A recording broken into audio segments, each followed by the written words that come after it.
Hello, my lovely squirrels. I know David's on, but I want to go ahead and get this done while I'm up here because it just does terrible downstairs. The lighting is bad. Chapter 21 is called My Lord and My Lady. Please, Madam Mother, could you lend me my wife for half an hour? The luggage has come and I've been making hay of Amy's Paris finery trying to find some things I want, said Laurie, coming in the next day to find Mrs. Lawrence sitting in her mother's lap as if being made the baby again. Certainly, go, dear. I forgot that you have any home but this. And Mrs. March pressed the white hand that wore the wedding ring as if asking pardon for her maternal covetousness. I shouldn't have come over if I could have helped it, but I can't get on without my little woman any more than a weathercock can without the wind, suggested Joe. Doggone. Okay. You put your hand in just the wrong place and it moves the pages. Weathercock can without the wind. As he paused for a simile. Jo had grown quite her own saucy self again since Teddy came home. Exactly, for Amy keeps me pointing due west most of the time with only an occasional whiffle round to the south. And I haven't had an easterly spell since I was married. Don't know anything about the north, but I'm altogether salubrious and balmy, hey, my lady? Lovely weather so far. I don't know how long it will last, but I'm not afraid of storms, for I'm learning how to sail my ship.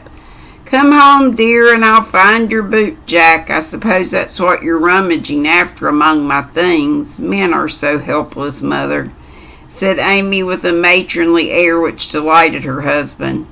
What are you going to do with yourselves after you get settled? Asked Jo, buttoning Amy's cloak as she used to button her pinafores. We have our plans. We don't mean to say much about them yet because we are such very new brooms, but we don't intend to be idle. I'm going into business with a devotion that shall delight Grandfather and prove to him that I am not spoiled.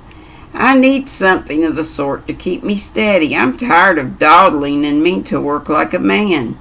And Amy, what is she going to do? Asked Mrs. March, well pleased at Laurie's decision and the energy with which he spoke.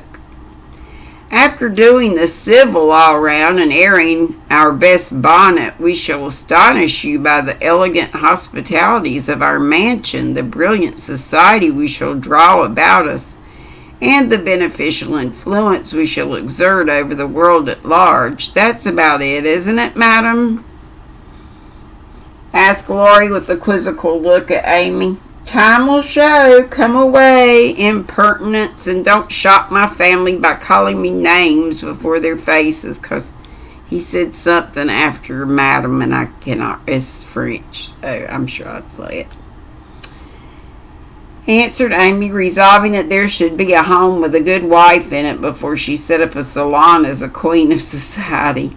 How happy those children seem together, observed Mrs. March, finding it difficult to become absorbed in his Aristotle after the young couple had gone. Yes, and I think it will last, added Mrs. March, with a restful expression of a pilot who has brought a ship safely into port. I know it will. Happy Amy. And Jo sighed, then smiled brightly as Professor Bear opened the gate with an impatient push. Later in the evening, when his mind had been set at rest about the boot jack, Laurie said suddenly to his wife, Mrs. Lawrence. My lord?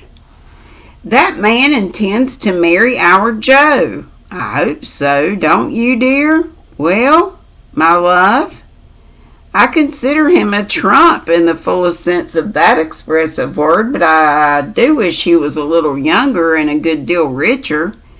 Now, Laurie, don't be too fastidious and worldly-minded. If they love one another, it doesn't matter a particle how old they are, nor how poor. Women never should marry for money. Amy caught herself up short as the words escaped her and looked at her husband, who replied with malicious gravity, "Certainly not. Though you do hear charming girls say they intend to do it sometimes. If my memory serves me, you once thought it your duty to make a rich match. That accounts, perhaps, for you marrying a good-for-nothing like me." "Oh, my dearest boy, don't say that. I forgot you were rich when I said, yes, I'd have married you if you hadn't had a penny, and I sometimes wish you were poor, that I might show you how much I love you." And Amy, who was very dignified in public and very fond in private, gave convincing proofs of the truth of her words. "You don't really think I am such a mercenary creature as I tried to be once, do you? It would break my heart if you didn't believe that I'd gladly pull in the same boat with you, even if you had to get your living by rowing on the lake. I'm not an idiot and a brute. How could I think so when you refused a richer man for me and won't let me give you half I want to now, when I have the right? Girls do it every day, poor things, and are taught to think it is their only salvation, but you had better lessons, and though I trembled for you at one time, I was not disappointed, for the daughter was true to the mother's teaching. I told Mama so yesterday, and she looked as glad and grateful as if I'd given her a check for $1 million to be spent in charity. You're not listening to my moral remarks, Mrs. Lawrence." And Laurie paused, for Amy's eyes had an absent look, though fixed upon his hair. "Yes, I am, and admiring the mole in your chin at the same time. I don't wish to make you vain, but I must confess that I'm prouder of my handsome husband than of all his money. Don't laugh, but your nose is such a comfort to me." My nose is not a comfort. This is the one thing my lip. But you know what? I'm glad I have a face, even with all its. So, there.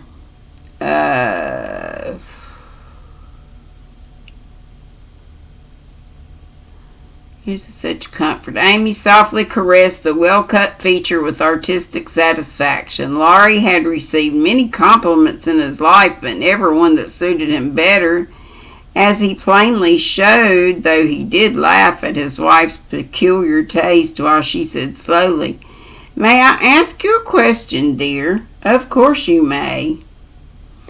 "Shall you care if Joe does marry Mr. Bear?" "Oh, that's the trouble, is it? I thought there was something in the dimple that didn't quite suit you.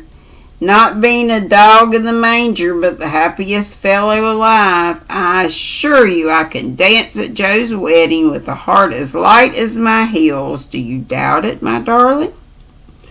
Amy looked up at him and was satisfied. Her little jealous fear vanished forever, and she thanked him with a face full of love and confidence. "I wish we could do something with that capital old professor. Couldn't we invent a rich relation who shall obligingly die out there in Germany and leave him a tidy little fortune?" said Laurie, when they began to pace up and down the long drawing room, arm in arm, as they were fond of doing in memory of the chateau garden.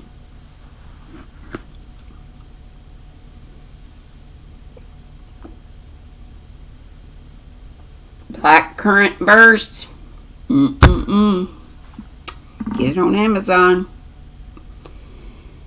Joe would find us out and spoil it all. She's very proud of him, just as he is, and said yesterday that she thought poverty was a beautiful thing. Bless her dear heart, she won't think so when she has a literary husband and a dozen little professors and professorins to support. We won't interfere now, but watch our chance and do them a good turn in spite of themselves. I owe Joe for a part of my education, and she believes in people's parting their paying their honest debt, so I'll get round her in that way. Yeah. How delightful it is to be able to help others, isn't it? That was always one of my dreams, to have the power of giving freely, and thanks to you, the dream has come true. Ah, we'll do quantities of good, won't we? There's one sort of poverty that I particularly like to help. Out and out beggars get taken care of, but poor gentlefolks fare badly because they won't ask, and people don't dare to offer charity. Yet there are 1,000 ways of helping them if only one knows how to do it so delicately that it does not offend. I must say I like to serve a decayed gentleman better than a blarneying beggar. I suppose it's wrong, but I do, though it is harder. Because it takes a gentleman to do it, added the other member of the Domestic Admiration Society.